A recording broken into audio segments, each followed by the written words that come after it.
Hey everyone, I'm Nick, and welcome to the channel. Today we're working on my Supercharged C-Class again, and we'll be fixing the clicking that's been coming from the dash since I got it.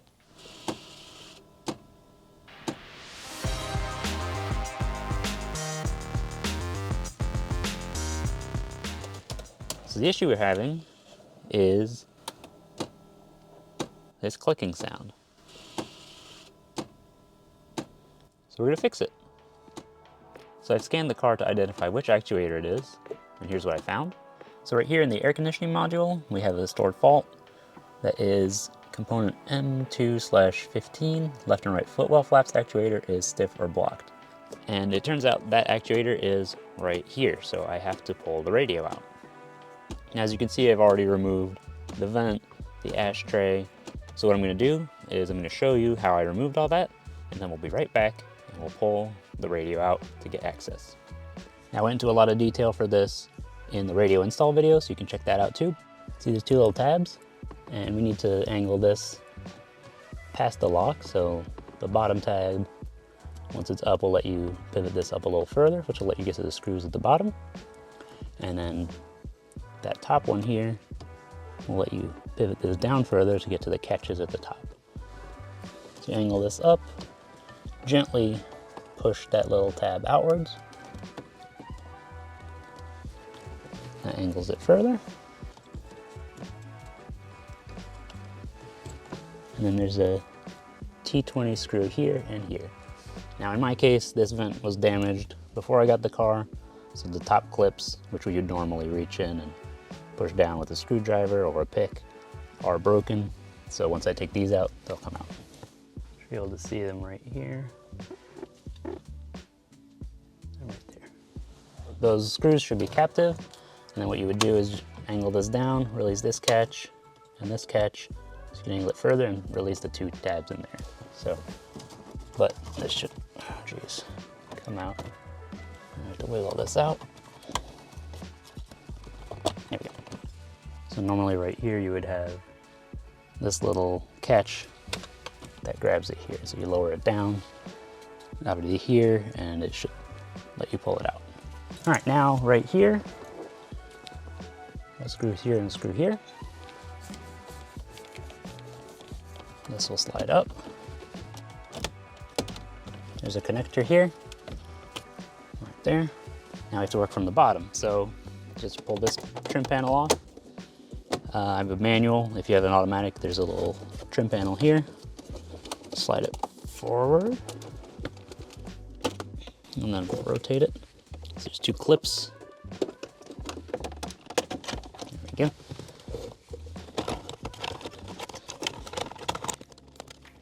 There's a connector for the 12 volt. I actually drilled a hole for this wire.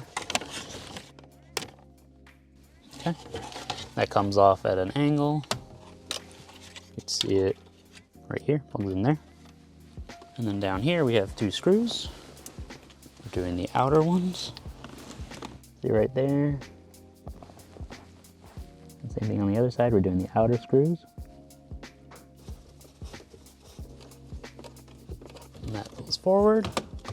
So to disconnect here. There's two connectors, one is a cam lock. So you get this here, this one right here, and this cam lock here, you pull that, you release the gray catch, pull it all the way down, and you're good to go. Now we can remove the head unit itself. So that's gonna be 4 T20 screws. Okay, and then you can slide this forward. And now I have to work on pulling the radio out. So if you have a stock radio, this is easy. This has a lot more connectors in the back I have to think about, so.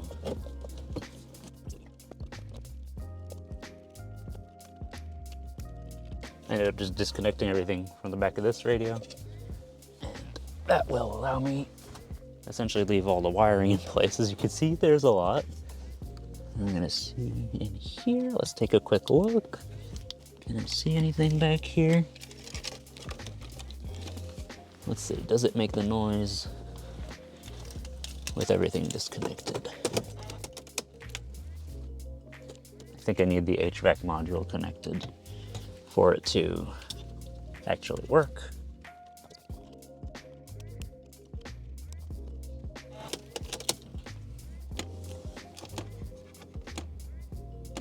That's the one right there.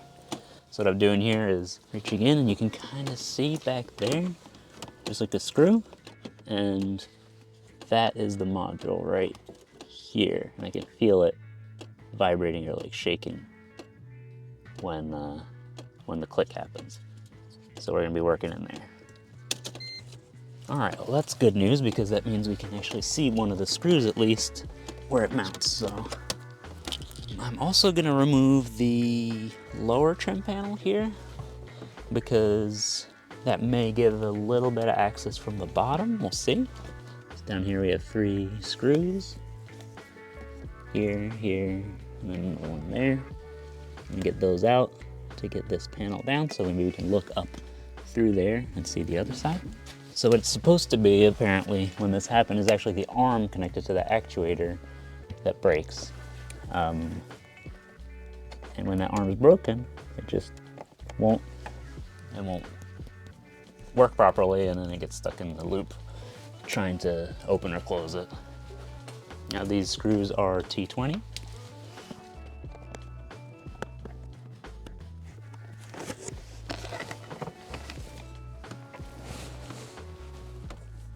Okay, I'm not seeing it from there right now. Might have to just work from the front here. Now, that should be T20 over there as well. 1, 2, 3. Probably be easier with this panel off. To get a little more room, because getting every access through here is gonna be tight, I'm gonna actually remove this piece of the dash, which is all across here. So we've got, I believe, 3 screws here. Yep. And then we have a couple others that are gonna be behind this, and we have a couple things to remove down here. So I'm gonna start by removing this panel here. Let's start with this one. Comes out, forward. See a screw right here. There's a screw right behind the parking brake handle, right in there, maybe. See that? Right there, right here. We're gonna take that out too. Don't forget to chock your wheels, because parking brake won't hold. If you have an automatic, it's not as big of a deal. Just leave it in park. But pretty long screw. Now this should come out. So this metal clip here is what's retaining this panel. There's one on either side. Yeah, you just push it in. Right here, you just push here, push forward. Whoops. No. Okay. Well, there's a little cam lock connector back here. When it's closed, you'll push on this little bump here and pull the lever back, and that'll pull it out of the module. In here we have 1 screw here, 1 screw there. So those 2, and this one. Actually, let's take another piece of trim out. So we also have to remove this piece of trim around the key. There you go. Unscrew it. There we go. Now we gotta take these 3 out.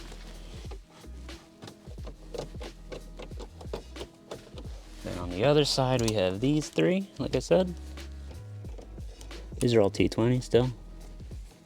Now these ones on the outside have washers, and they're also smaller screws, like thinner, less coarse threads. Whereas the ones in the center of the dash are the coarse thread type. Last couple screws are, I've got one right here, and the one in that indent back there.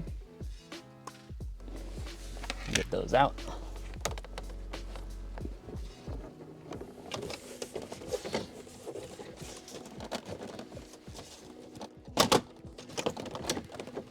Oh, we have to remove the center console too, yeah. Oops. So right here we also have these little covers. Kind of slot in here, if I remember right. That right here reveals a big Torx bit, which I think connects this to this. So right here, see that big Torx bit here? We gotta loosen that, and that will separate this from this. Yep, that's T40. I'm just loosening it a bit. I may need to separate this, both sides, separate this and this, we actually have to move the whole center console back. And so we've loosened these two Torx bits, which are captive, and they kind of essentially release a pin that holds in here. But to move this back, we also have to remove two 10mm bolts here and two more back here, right there. And that should free all this to slide back enough to release these, which means we'll be able to remove this.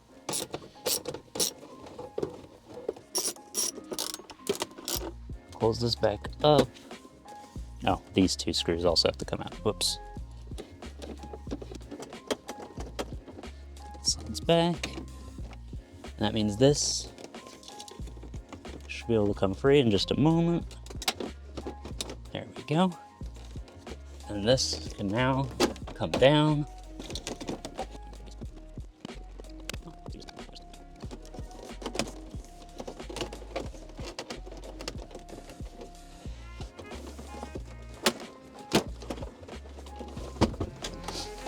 Go back here. There's one more thing. We have to release the cable in there for the parking brake. So we have to get that ball out of that groove in there, so it'll be completely free. Let's see.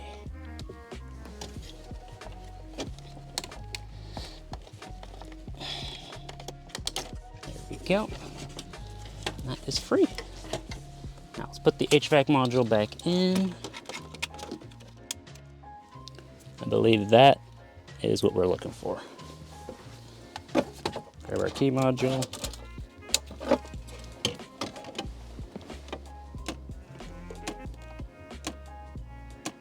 See where it's clicking back there? So there's something happening back there. And something jammed or broken. It's the lever arm in there. It looks like it's, well, I can't see actually. Could very well be broken. I had to figure out how to get to these screws here. They're not more accessible from here, but the mechanism is more accessible from this side. So let me see if I can get that undone. I was able to remove one of them using a long wobble socket. That's the first one. The other one down there is a little harder. The other one up there is equally difficult. So I gotta figure out a way to get those two out as well. So here you might notice some extra trim panels removed, and that's because I was trying to figure out if I could get the beige center support piece out to get slightly better access. But it turns out you need to remove the upper part of the dash to remove that piece. The two other screws that hold in the actuator are behind the metal dash support bar, so I ended up finding a different tool to loosen them. I'm using an offset T20 Torx screwdriver. Just get in here and slowly work it out. All right, so here's where we're at. I have two of the bolts out. You can see those two right there. Here and here.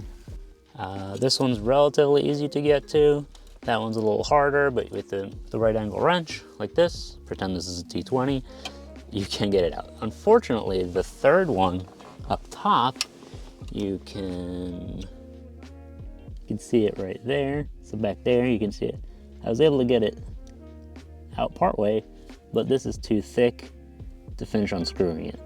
Now, if you're wondering what this is the wrong tool, but it does fit. It's a 7/64 Allen key that I cut, but it's still a little tall. I did order a offset screwdriver that should work, that has a T20, make it a lot easier, and hopefully it will fit to get the rest of that screw out, because they look like this.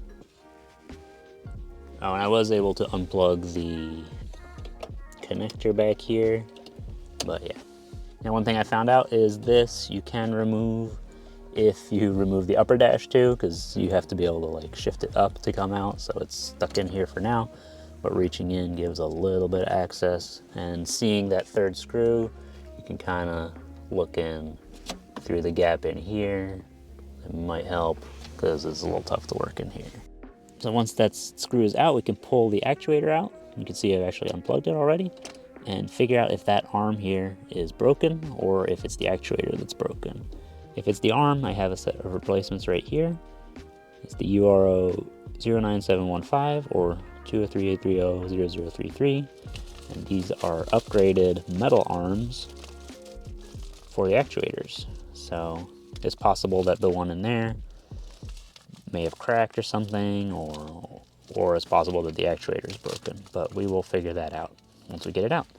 I should have the offset screwdriver that should work tomorrow, and we'll see if we can get that out. I'll be back when I have the screwdriver, the offset screwdriver, and if that's not the right one, I'll figure out what the right tool is and we'll come back. Well, it's the next day, and here is my new tools. Super low profile T20. It's in a kit that comes with a T25, Phillips 1, 2, and a just flathead. I will put a link in the video description, and let's see if this works. Oh, here it is. So once it was loose enough, I used the glove and I kind of just worked on it and tried to loosen it. And now this should come out. Oh, I'm gonna pull that arm off. Okay, it's coming out towards the driver's side. This bar, this like support bar in here is like super in the way. That's really frustrating. Okay, it's coming. Okay.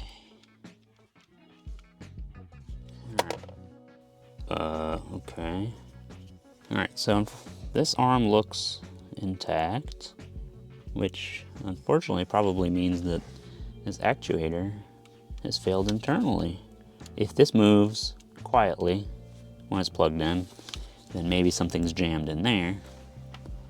But if this just clicks even disconnected from everything, probably a broken side. There's gears in it, and they may have broken. So that's turning slowly. Oh, so that works, which means something's jammed in the vents, maybe.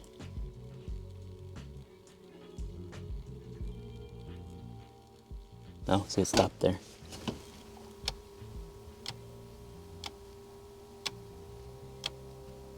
Oh, there may be broken teeth in there, because if I push it along, it starts turning again. Yeah, okay. You know what, it is this. There is a point in there where, in the rotation, where some teeth are broken. You know, I just realized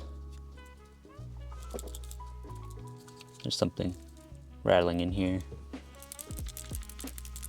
There's something rattling in here. I think one of the plastic teeth in the gears broke. Since the arm isn't broken, it's probably something in here, so let's try to split this apart. Alright, so I opened up the actuator, and as you can see, well, there's a couple things going on. Right here, missing tooth, so I guess this was being driven or something like that, and it would get to a point here where this would turn, but nothing would happen. And I think this also broke off of this shaft, so it's like a number of things. There's bits of plastic in here. I don't know where this spring's supposed to go. Things have gone wrong, and it's time for a new actuator. So I'm gonna get one on order, and then we'll pop it back in. Next time we'll put everything back together. All right. I just realized some other gears fell out too, so not looking good for this. I think it's over for this. So, yep, we'll get a new one, and that should fix it. So that's where we are. I have a replacement part on order, and once I get it, we'll put it back in, test it, and then put everything back together, and this will be ready to go. If you enjoyed the video, don't forget to leave a like, and if you have any questions, let me know down in the comments. If you want to see more content like this, or you don't want to miss the next video where we put it back together, be sure to subscribe. Thanks for watching, and I'll see you next time.